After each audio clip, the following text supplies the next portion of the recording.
안녕하세요. 사연 채널 구독자 여러분들. 저는 32살의 91년생 여자예요. 저는 결혼을 하기 위해 준비를 하고 있던 나름의 애비 신부입니다. 남의 일인 줄만 알았던 결혼을 막상 해보려고 시도를 했고, 남자친구랑 결혼 약속을 하고 준비하는 과정에서 이 사연 채널도 알게 되었었죠. 그래서 구독도 했고요. 한창 바쁠 때가 맞는데 이렇게 컴퓨터 앞에 앉아 사연을 적어 보내봅니다. 이 채널 안에는 저보다 더 오래된 인생 선배님들이 계실 테니 마음 한번 기대보자는 마음으로 이렇게 사연을 들고 와봤어요. 참 황당한 사연들을 많이 들어보셨을 텐데 제 사연도 그에 버금가는 황당하고 치사한 사연이니까 시집 앞둔 여동생을 위로해주는 마음으로 끝까지 들어주시길 바랍니다.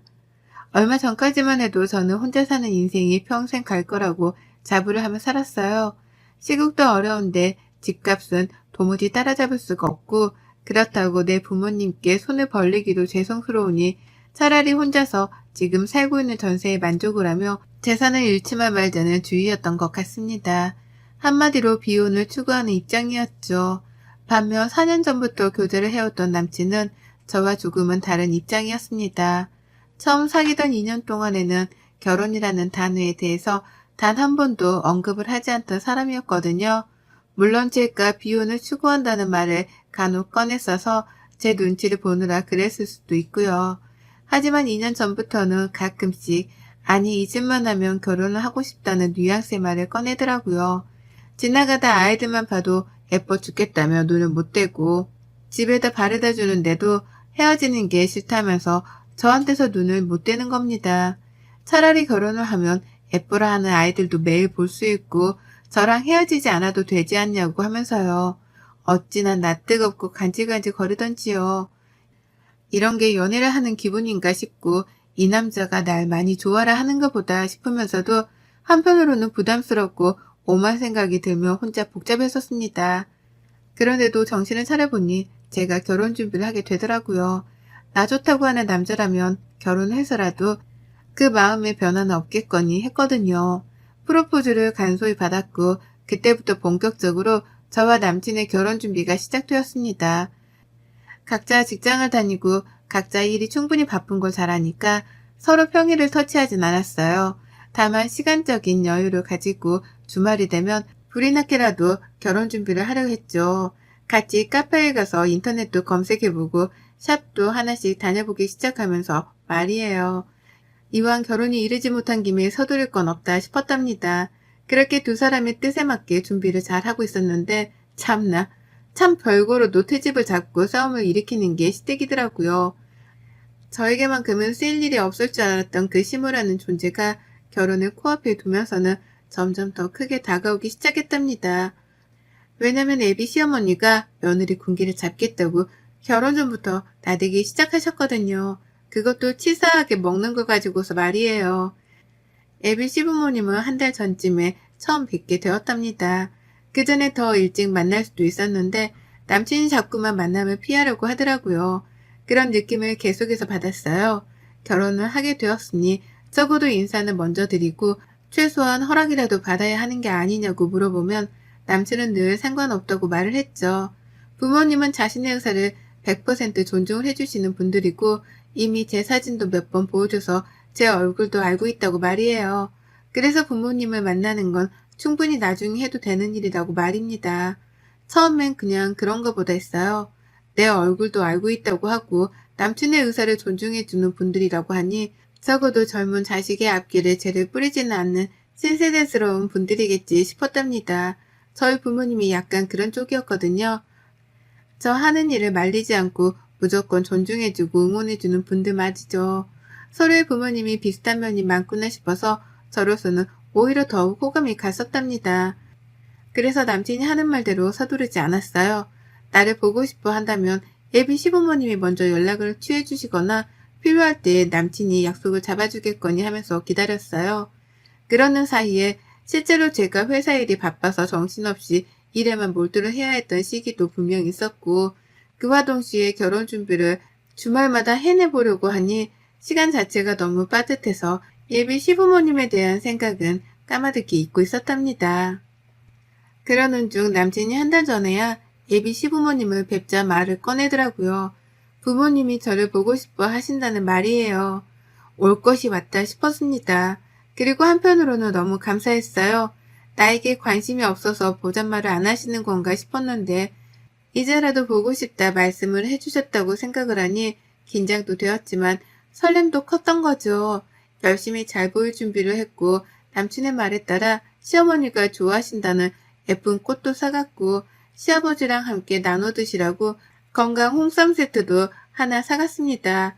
이것도 제가 결혼을 먼저 한 회사 선배들한테 물어보고 또 물어봐서 정했던 선물이었어요. 제 나름 열심히 준비를 해간 선물 말이에요. 하지만 시작부터 그 선물 하나 때문에 저의 첫인상은 완전 개판이 되었답니다. 어머님이 꽃을 거들떠도 안 보시더라고요.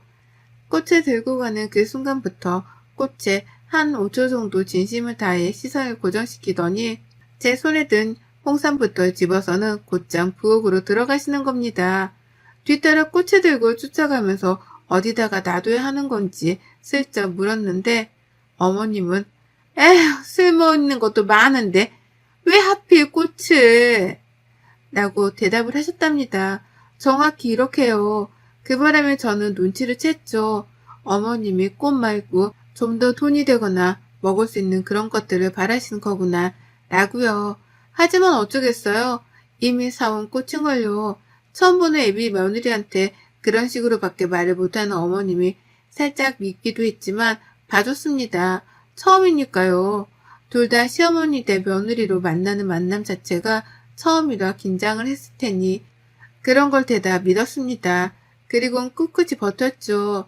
하지만 그날 저랑 어머님은 제대로 된 대화 자체가 되질 않았어요.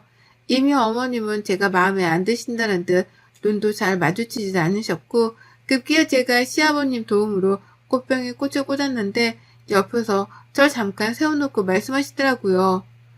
너는 나이도 먹고 결혼하는 애가 시부모님 선물 사올 때 이거밖에 못 사오니? 나 같으면 홍삼 한 박스를 더 사온다거나 가방이라든지 말이야. 라고요. 그러면서 제 남친이 듣질 않게 바라시는지 목소리를 낮춰가면서 귓속 말하듯 말하시는데 기분이 쎄하더라고요. 선물을 받았으면 그냥 고맙다고 하면 될 것을 왜 이리 불만이 많으신가 싶어 말이죠. 남친 말로는 참 열려있고 개방적인 어머님이신 줄 알았는데 이제 보니 두 얼굴을 쓴 이중인격의 시모이구나 싶어 멍했습니다. 참고로 저는 저희 엄마가 어릴 적부터 할머니 그리고 고모들한테 시집살이를 당하시는 걸 진짜 많이 보고 자랐거든요. 쥐뿔도 없는 집안인데 시댁 사람들이라는 이유만으로 며느리한테 갑질하면서 일을 시키고 뽑아먹을 걸 다 뽑아먹으려고 하는 그런 집안이었죠. 그걸 보면서 결혼이라는 생활 자체에 이골이 날 만큼 난 저였습니다. 내가 엄마랑 똑같이 당하고만 살 사람이 아니다라고 생각했던 적도 수없이 많았네요. 그런데 그런 저인데 제 앞에 우리 할머니스러운 예비 시모가 나타난 겁니다. 예상치도 못한 예비 시모의 성질머리를 눈앞에서 직접 당해내고 목격하며 그제서야 하나둘 이해가 갔죠. 왜 남친이 자기 부모를 만나는 일을 계속해서 미뤄왔었는지에 대해서요. 남친도 자기 엄마 성질을 잘 알고서는 겁이 나서 제게 소개를 늦게 시켜주려고 했던 겁니다. 방금 전까지는 내게 최고의 신랑이 되어줄 것만 같았던 남친이었는데요. 예비 시모를 겪고 나서 본 남친은 그 누구보다 최악의 남편감으로 전락해버렸어요. 하지만 여기서 끝이 아니었답니다. 다 같이 밥을 먹는데 찜닭이 나왔어요. 예비 시모 집에 가 먹는 손님상인데도 익숙하더라고요. 왜냐면 제가 만든 거나 다름이 없었거든요. 요리를 하는 내내 어머님이 손님 대접을 해주기는 개뿔 자꾸만 도우미 취급을 하며 부엌으로 불러내시는 바람에 제가 거의 만들었다고 해도 과언이 아니었습니다. 그렇게 찜닭을 만들어 왔고 다리 달린 상을 차려내서는 부엌에서 모여 앉아 먹는데요. 옆에서 남친이 말도 못할 정도로 당면을 튀겨가며 먹더라고요. 처음이었어요. 밖에서 같이 외식을 하더라도 절대로 매너 없이 먹는 사람이 아니었는데 자기 집이라서 그런지 고삐 풀린 망아지 마냥 당면을 후루루 짭짭거리면서 사방팔방으로 양념을 튀긴 채로 먹었답니다. 처음에 너무 놀란 나머지 충격이라며 그 모습을 못 본 척했어요. 그러다가 급기야 제가 상견례하는 마음으로 새로 사입고 간 제 정장 옷에 양념을 튀긴 거 보면서는 기겁을 하며 남친 이름을 불렀죠. 먹기 힘든 것 같아 보인다며 제가 직접 과일을 가져와다가 잘라주기도 했습니다. 먹기 편하라고 접시에 담아주기까지 하면서요. 그런데 이걸 보고 시어머니가 노발대발을 하시더라고요. 네가 뭔데 내 자식 단면을 잘라? 누가 면을 잘라? 나이를 그렇게 먹어놓고도 그런 거 함부로 자르면 복 나가는 것도 몰라? 라고요. 그제서야 저는 처음 알았습니다. 먹는 당면을 자르면 복이 나간다는 이 어처구니 없는 미신을 말이죠. 이 어처구니 없는 미신을 철석같이 믿으며 오두방정을 떠는 어머님을 눈앞에서 지켜보는데 속에서 한숨이 절로 새어나왔어요. 이 결혼은 아예 안 되겠다는 마음이 아주 굳건하게 들어서기 시작했고 벌써부터 예약한 몇 업체들을 취소할 생각에 머리가 어질어질 거렸습니다. 그런데도 그런 제 마음을 아는지 모르는지 앞에서 어머님은 아유 이런 것도 모르고 여태 어떻게 살았나 몰라. 그러면 평생 면이라면 다 이렇게 끓여 먹을 거 아니야. 그럼 그때마다 복이란 복은 죄다 도망 나갔을 거 아니야. 라고 하며 끊임없는 잔소리를 퍼부으셨어요. 아예 잘 배우질 못한 무개념의 애비 며느리 취급까지 하시는데 저는 속으로 애국과 사절을 완성할 만큼 정신을 가다듬기 위해 몸부림을 쳤답니다. 밥을 다 먹고 난 후에도 정신머리가 돌아오질 않았어요. 남친은 그제서야 제 눈치가 하나둘 보이는지 괜찮냐는 말도 여러 번을 물어봤는데요. 그러면 또 어머님은 여기가 사자울이야? 다 큰 애한테 뭘 자꾸 괜찮냐고 물어. 라고 하시면서 성질을 부리시더라고요. 난감해지는 건 사이에 껴있던 저였죠. 그렇게 불편하고 가시방석과도 다름이 없는 집안에서 저는 한마디 대꾸도 하지 못한 채 집을 나왔습니다. 마지막에 가겠다며 인사를 하고 나오는데 어머님이 그러시더라고요. 그래 결혼식 내 보자. 라고요. 보통이면 상견례를 하는 자리에서 저희 부모님이랑 다 같이 보자는 말을 하잖아요. 그런데 어머님은 그 말을 잘라먹고 결혼식 전날까지는 저를 안 보고 싶다는 듯이 투명하게 그러셨답니다. 결혼식 날에서야 보자고요. 그 말을 같이 들은 남친도 그렇고 저도 그렇고 동시에 당황하며 눈이 마주쳤는데 전 남친하고 더는 눈을 오래도록 마주쳐 있지 못했답니다. 이미 만정이 다 떨어져 나간 후였거든요. 내가 이런 집안의 아들이랑 결혼한다고 생각하니 벌써 10년, 20년 후에 제 인생이 선명하게 그려지는 듯 했어요. 시어머니의 시집살이로 같이 싸우던지 삐지던지 아님 절연을 하던지 셋 중 하나일 것이 분명했습니다. 그리고 전 끝내 불편하게 해서 미안하다는 일말의 표정조차 지어주질 않는 어머님을 바로 한 달 후 저희 집에 초대했답니다. 네, 그날 그렇게 애비 시댁에 가서 모진 취급을 당하며 눈칫밥을 얻어먹고 왔는데 이번에는 제가 직접 남친의 부모님을 제 자취방으로 초대한 거예요. 남친은 좋아했어요. 그날 집에 간 후 자기한테 마음이 식을까 싶어 걱정했는데 부모님을 초대까지 해주니 결혼을 하는 건 따놓은 당상이다 싶었던 것 같았죠. 평일은 일하느라 바쁘니 시간을 비울 수 없었고 주말에 남친 부모님을 집으로 불렀습니다. 평일에 오겠다고 손님 주제에 시어머니가 고집을 부리시는 걸 겨우겨우 말리고 바꿔서 토요일에 약속을 잡았었네요. 다른 건 하나도 해놓지 않았어요. 소중한 주말인데 내 손모가지를 고생시켜 가면서 굳이 요리를 할 이유는 없었답니다. 그래서 최대한 간단하지만 제가 좋아하는 음식으로 준비를 했어요. 이름하여 비빔국수 말입니다. 야채를 넣고 싶은 거 넣은 것도 아니었습니다. 그냥 냉장고에 아예 있는 걸 꺼내 넣었죠. 양파, 당근, 사과가 있길래 얇게 썰어 대야에 넣고 야채가 있어야 하나 싶어서 베란다에서 조그맣게 키우고 있는 상추를 따다가 넣었네요. 그리고서는 계란을 삶고 면을 삶았습니다. 요리를 다 하고 나니까 30분이 채 걸리지도 않았어요. 그러는 사이 예비 시부모님은 남친을 따라 집에 들어왔고 어머님은 집안을 아주 그냥 제 집 마냥 샅샅이 뒤져보시더라고요. 베란다에 나가서는 제가 키우는 반려식물들을 보며 이런 건 다 공간 낭비인데 라고 잔소리까지 꺼내 드셨답니다. 봐도 적응 안 되는 성격을 가진 분이셨어요. 그런 어머님을 나몰라라 하며 저는 끝내 비빔국수 하나를 내어놨고 밥을 먹자는 제 말에 달려온 어머님은 기겁을 하며 저 노려보셨죠. 왜 꼴랑 이거밖에 준비를 안 했냐는 표정이었답니다. 물론 저는 그런 눈초리를 받는 걸 알면서도 신경조차 쓰질 않았네요. 신경 써봤자 제 정신건강에만 좋을 게 없었으니까요. 다 같이 후루룩 국수를 먹는데 어머님은 말씀이 없었어요. 아무리 생각해봐도 애비 며느리가 자신한테 고기 한 조각 들어가 있지 않는 비빔국수만 만들어줬다는 사실을 받아들이기 힘들어하시는 듯 보였습니다. 하지만 옆에서 그 속도 모른 채 맛있다면서 후루룩 먹어대는 아버님과 아들 모습에 속도 터지셨던 것 같아요. 그래서인지 먹다가 한숨을 쉬고 또 먹다가 한숨을 쉬고 반복해가면서 기분이 나빠했던 티를 아주 파악판대를 하셨죠. 그리고 저는 그런 시어머니의 머리 꼭대기 위에 올라가 있었습니다. 한숨을 쉬건 말건 신경도 안 쓰고 제 멋대로 막 국수를 말아 먹었어요.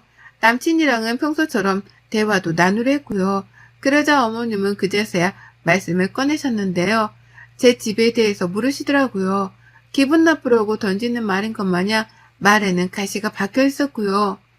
너는 그래서 이 집이 천사라고? 언제 돈 모아서 집 살래 니들? 평수가 이게 넉넉할런지는 모르겠는데 결혼하면 그냥 딴 데 가서 살지 말고 여기서 쭉 살아라.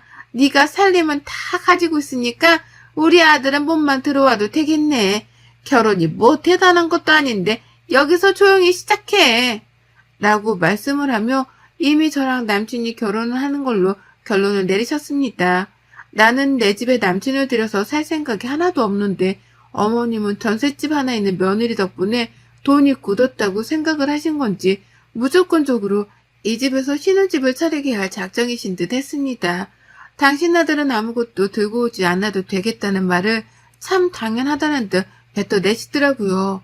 형용할 수 없을 만큼의 화가 저를 가득 채우고 있는데 그러는 그때 어머님의 웃음 광경 하나가 포착이 되었어요. 어머님이 비빔국수를 자신의 이로 끊어서 드시더라고요. 너무 볼썽사납도록 딱딱 말이죠. 불과 한 달 전 처음 마주해서 어렵고 불편했던 애비 며느리한테 면을 잘라 먹으려 한다고 잘 배우지 못했네 어쩌네 하며 그리 혼을 내시던 분이었는데요.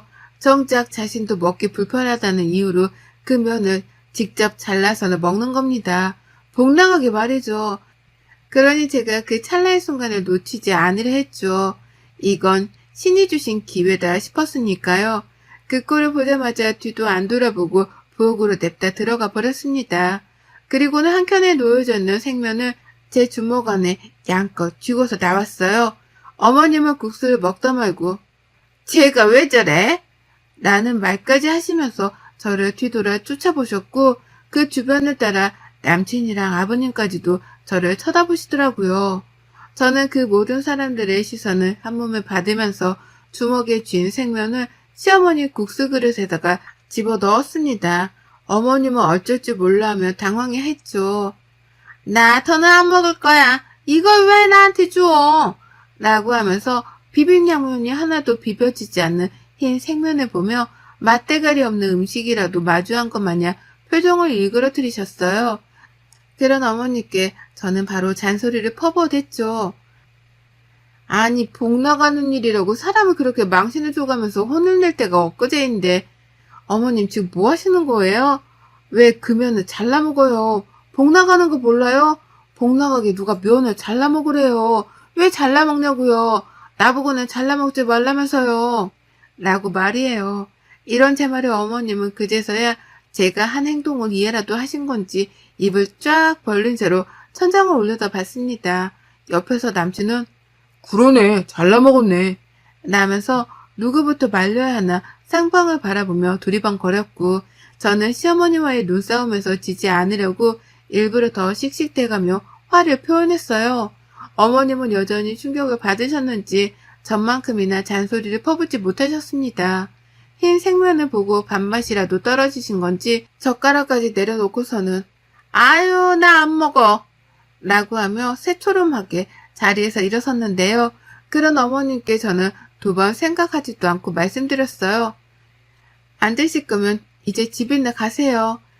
저랑 무슨 인연이 있으시다고 남의 집에 들어와서 밥도 안 먹을 건데 있으려고 하세요?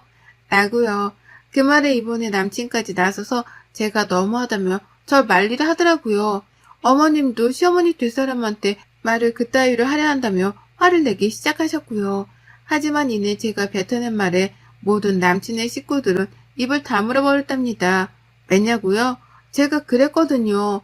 이 결혼은 이미 한 달 전에 처음 뵈었을 때부터 깨졌었다고요. 이런 시어머니를 둔 집안으로는 절대로 가족이 되어 들어갈 생각이 없으니 니들끼리 김칫국 마시지 말고 얼른 남의 집에서 나가 사라지라며 선전포고를 했답니다. 결혼 생각이 일도 없는 나를 앞에 두고 왜 니들끼리 예비 며느리 예비 시어머니 하면서 김칫국을 마시는 거냐고요.